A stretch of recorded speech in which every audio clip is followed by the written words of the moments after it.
చదివినటువంటి ఈ యొక్క మాట మొదటి సమూయేలు గ్రంథం 12వ అధ్యాయము 16వ వచన భాగంలో మీరు నిలిచి చూస్తుండగా యెహోవా మాట మనం చూస్తా ఉన్నాం.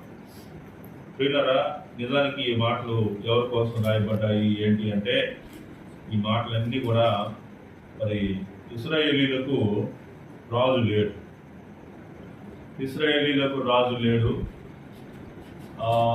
దేవుడు కేవలం ఆయన ప్రవక్తలను ఏర్పరచుకొని ఆ ప్రవక్తల ద్వారా మాట్లాడుతూ ఇశ్రాయేలీలకు తోడుగా ఉంటున్నాడు. కాబట్టి ఇశ్రాయేలీలు ఏం చేశారంటే యుద్ధానికి వెళ్తున్నారు.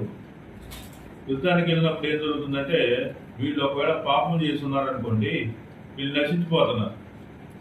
వీళ్ళు పాపం చేసి లేకుండా పవిత్రంగా ఉన్నారనుకోండి, వీళ్ళు మరి గెలుస్తున్నారు అన్నమాట, ఓడిపోకుండా గెలుస్తున్నారు. అయితే సమూయేలు ప్రవక్త యుద్ధానికి వెళ్ళేటప్పుడు నిజానికి ఏం జరగాలంటే, ప్రవక్త కూడా దగ్గర ఉండాలి.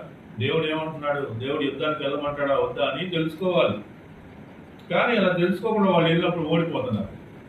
కాబట్టి అప్పుడు ఏమన్నారంటే, అయ్యా మరి అందరి దేశాలకు రాజులు ఎట్లయితే ఉన్నారో మాకు కూడా ఒక రాజు నియమించు అన్నారు. ఆ మాటలన్నీ మనం పక్కన ఉన్నటువంటి వచనాల్లో చూడగలుగుతాం.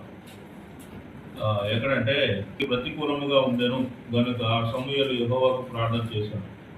మాకు రాజు నియమించు అని అడగటం అనేటువంటిది సమూయేలుకి ప్రతికూలంగా ఉంది, అనుకూలంగా లేదు. ప్రతికూలంగా ఉండటం వల్ల దేవునికి ప్రార్థన చేశాడు, యెహోవాకు ప్రార్థన చేశాడు.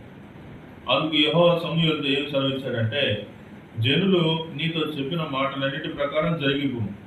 వారు నిన్ను విసర్జించలేదు కానీ తమ్మును ఏలకుండా నన్నే విసర్జించి ఉన్నారు. అంటే అంతకు ముందు వరకు ఎవరు వెళ్తున్నారు ఇశ్రాయేలీయుల్ని? దేవుడే వెళ్తున్నాడు.